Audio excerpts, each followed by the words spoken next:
नमस्ते विद्यार्थी मित्रांनो. यशाची पावले या चॅनलवरती आपले स्वागत आहे. या चॅनलच्या माध्यमातून आपल्याला वेगवेगळ्या करिअरच्या संधी असतील किंवा वेगवेगळ्या शासकीय नोकरीच्या संधी असतील याबद्दल मार्गदर्शन मिळणार आहे. तर चला आज सुरुवात करूया. यशाची पावले या चॅनलवरती एक यशस्वी करिअरचे तुम्हाला मार्गदर्शन मिळेल. त्यामध्ये काय असेल तर करिअर मार्गदर्शन केले जाईल. योग्य प्रकारे करिअर कसे निवडावे, उद्योग क्षेत्राची वेगवेगळ्या माहिती मिळेल. नोकरी शोधण्यासाठी वेगवेगळ्या उपाययोजना आपण कशा केल्या पाहिजेत, म्हणजे वेगवेगळ्या जॉब पोर्टल्सवरती प्रोफाईल कशा पद्धतीने बनवणे, रिझ्यूम कसा तयार करणे, त्यानंतर त्यावरती कव्हर लेटर कसं तयार करणे, प्रभावी CV आणि कव्हर लेटर कसे बनवणे याबद्दल आपण माहिती घेणार आहोत.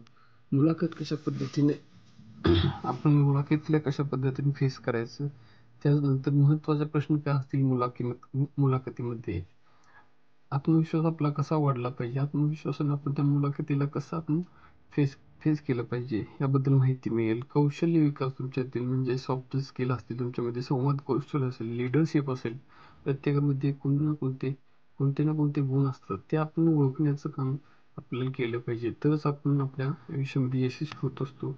नंतर फ्रीलान्सिंग असेल, साईड हँडल्स असतील, नोकरीसोबत आपण इतर उत्पन्न केलं पाहिजे. समजा आपल्याला नोकरीला येत, आजकाल महागाई एवढी वाढलेली आहे की नोकरीसोबत आपल्याला पार्ट टाइम काहीतरी इन्कम सोर्स दुसरा असला पाहिजे. तर त्या इन्कम सोर्स आपण कसं मिळवू शकतो, आजकाल ऑनलाईन म्हणजे जनरेट करू शकतो. वेगवेगळ्या प्रकारचे लोक बघू शकतात की ऑनलाईन असेल किंवा ऑफलाईन वेगवेगळे शॉर्ट बिझनेस असतील किंवा फ्रीलान्सिंग करून इन्कम वाढवत असतात. त्यासाठी आपल्याला मार्गदर्शन या चॅनलच्या माध्यमातून मिळेल.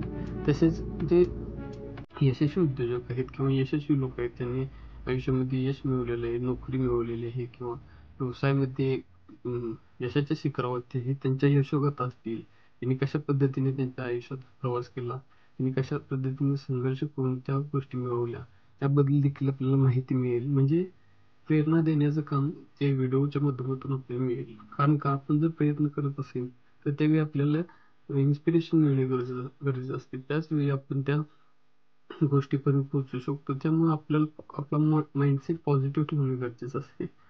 त्या पॉझिटिव्ह माइंडसेटसाठी तुम्ही वेगवेगळ्या जे इन्स्पिरेशन घेऊ शकता. म्हणजे घरातले जे स्पर्धा परीक्षा दिलेले विद्यार्थी असतील किंवा वेगवेगळे अधिकारी असतील, यांच्याबद्दल आपण माहिती घेणार आहोत. त्यांनी त्यांच्या आयुष्यामध्ये कसं खडतर प्रवास केला आणि त्यानंतर त्यांनी यश यश कसं संपादन केले याबद्दल आपण माहिती घेणार आहोत.